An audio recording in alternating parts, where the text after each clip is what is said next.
Welcome students. अब देखिए मैं आप लोगों को लॉज ऑफ लिमिटिंग फ्रिक्शन के बारे में बताऊंगा। ठीक है, लिमिटिंग फ्रिक्शन के क्या क्या लॉज हैं इसको अभी हम लोग समझेंगे।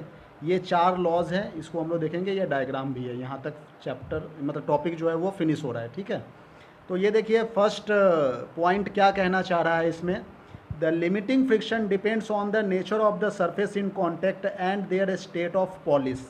ठीक है, लिमिटिंग फ्रिक्शन जो है वो सरफेस का नेचर क्या है और उसका स्टेट ऑफ पॉलिश क्या है, मतलब कितना ज़्यादा वो खुरदरा है, कितना ज़्यादा रफ़ है, उसके ऊपर भी लिमिटिंग फ्रिक्शन डिपेंड करता है।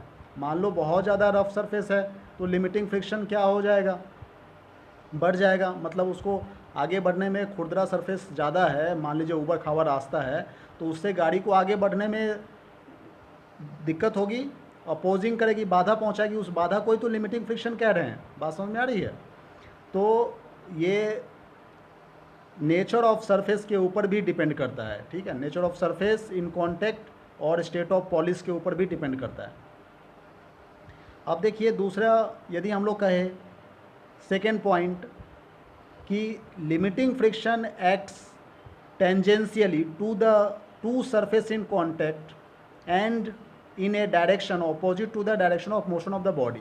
कहने का मतलब क्या है कि ये जो लिमिटिंग फ्रिक्शन है ये टेंजेंशियली एक्ट होता है। जैसे मान लो एक सरफेस के ऊपर दूसरा सरफेस रख दिया जाए तो उन दोनों सरफेस के जो कॉन्टेक्ट पॉइंट्स हैं, बॉडी जब आगे की तरफ को मूव कर रही है तो उसके पैरेलल, सरफेस के पैरेलल टेंजेंशियल सरफेस जो एक्ट होते हैं अपोज करने के लिए, उसी को हम लोग लिमिटिंग फ्रिक्शन कह रहे हैं।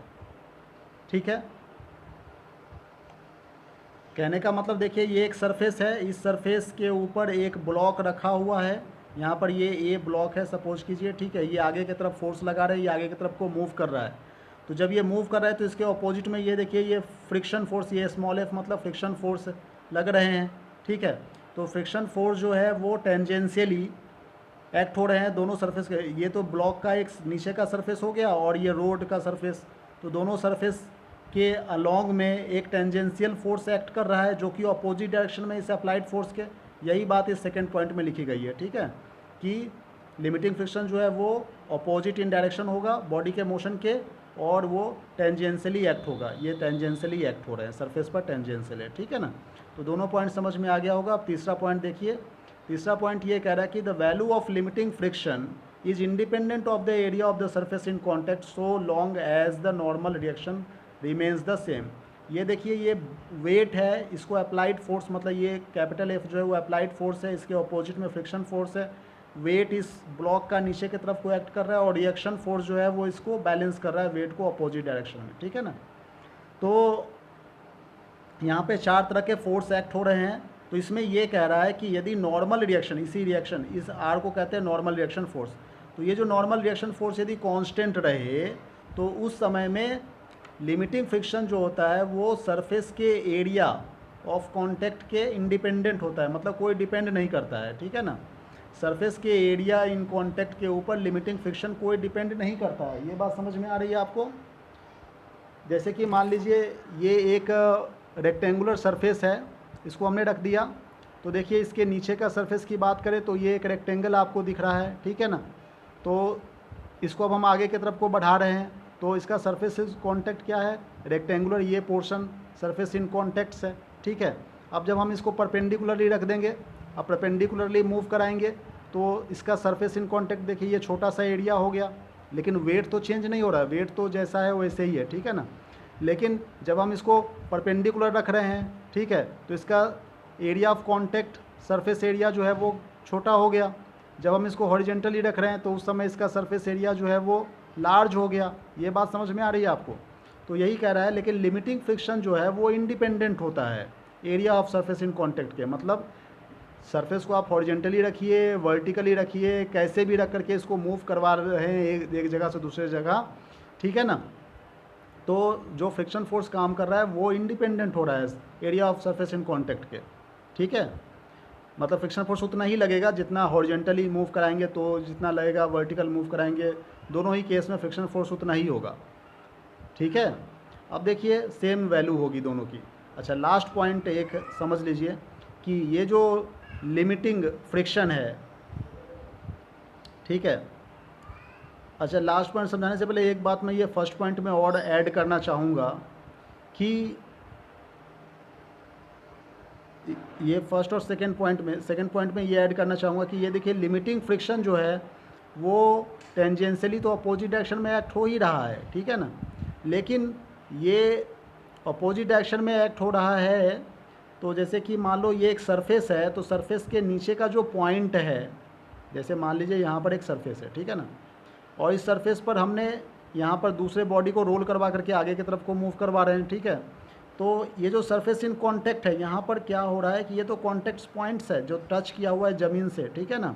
तो जब ये आगे की तरफ को बढ़ रहा है तो इससे कुछ इलेक्ट्रॉन, ज़मीन से कुछ इलेक्ट्रॉन ये अपनी तरफ ले रहा है, मतलब पॉजिटिव चार्ज हो गया ये बॉडी, और सरफेस जो है वो नेगेटिव चार्ज हो गया। दोनों के बीच में क्या हो रहा है, दोनों के बीच में एक अट्रैक्शन, फोर्स ऑफ अट्रैक्शन हो रहा है, ठीक है ना, जो कि अपोजिट डायरेक्शन में एक्ट हो रहा है। उसी को ही है हम लोग फोर्स ऑफ फ्रिक्शन कह रहे हैं। तो फ्रिक्शन फोर्स आ कहाँ से रहा है, फ्रिक्शन फोर्स का कॉज क्या है? फ्रिक्शन फोर्स का कॉज यही है कि ये जो फोर्स ऑफ अट्रैक्शन हो रहा है, जैसे कि एक सरफेस के ऊपर दूसरा बॉडी रख दिए, अब इसको ये आगे फिसल रहा है ना, ये आगे की तरफ को बढ़ रहा है, घूम रहा है ये, तो आगे बढ़ रहा है तो ये इसको घर्षण, मतलब इससे घसीटता हुआ आगे बढ़ रहा है, मतलब यहाँ से कुछ इलेक्ट्रॉन ले लिया तो ये बॉडी जो है वो पॉजिटिव चार्ज हो गया और सरफेस जो है वो नेगेटिव चार्ज हो गया। मतलब पॉजिटिव बॉडी ले लिया तो बॉडी के ऊपर नेगेटिव चार्ज हो गया, सरफेस के ऊपर पॉजिटिव चार्ज हो गए, तो पॉजिटिव नेगेटिव के बीच में क्या हो जाएगा, दोनों ही एटम्स जैसे चार्ज है, तो फोर्स ऑफ अट्रैक्शन हो गया ना।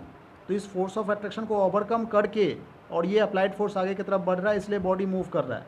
ये बात समझ में आ रही है? बॉडी जो है सो वी वेलोसिटी से यदि मूव कर रही है तो इसका मतलब अप्लाइड फोर्स जो है वो इस फ्रिक्शन फोर्स से ग्रेटर है, ठीक है। और ये फ्रिक्शन फोर्स की वजह क्या है, यही फोर्स ऑफ अट्रैक्शन है, जिसको ओवरकम करके ये बॉडी आगे की तरफ को बढ़ रही है, ठीक है, जो कि अपोजिट डायरेक्शन में एक्ट हो रहा है। तो ये भी फ्रिक्शन का कंसेप्ट, ये सेकंड पॉइंट में आप इस कंसेप्ट को यूज कर सकते हैं, ठीक है। अच्छा, एक बात और बता दूं, ये लास्ट वाला कि 4th नंबर पॉइंट, इसमें कह रहा है कि लिमिटिंग फ्रिक्शन जो है वो डायरेक्टली प्रोपोर्शनल है नॉर्मल रिएक्शन के, ठीक है ना।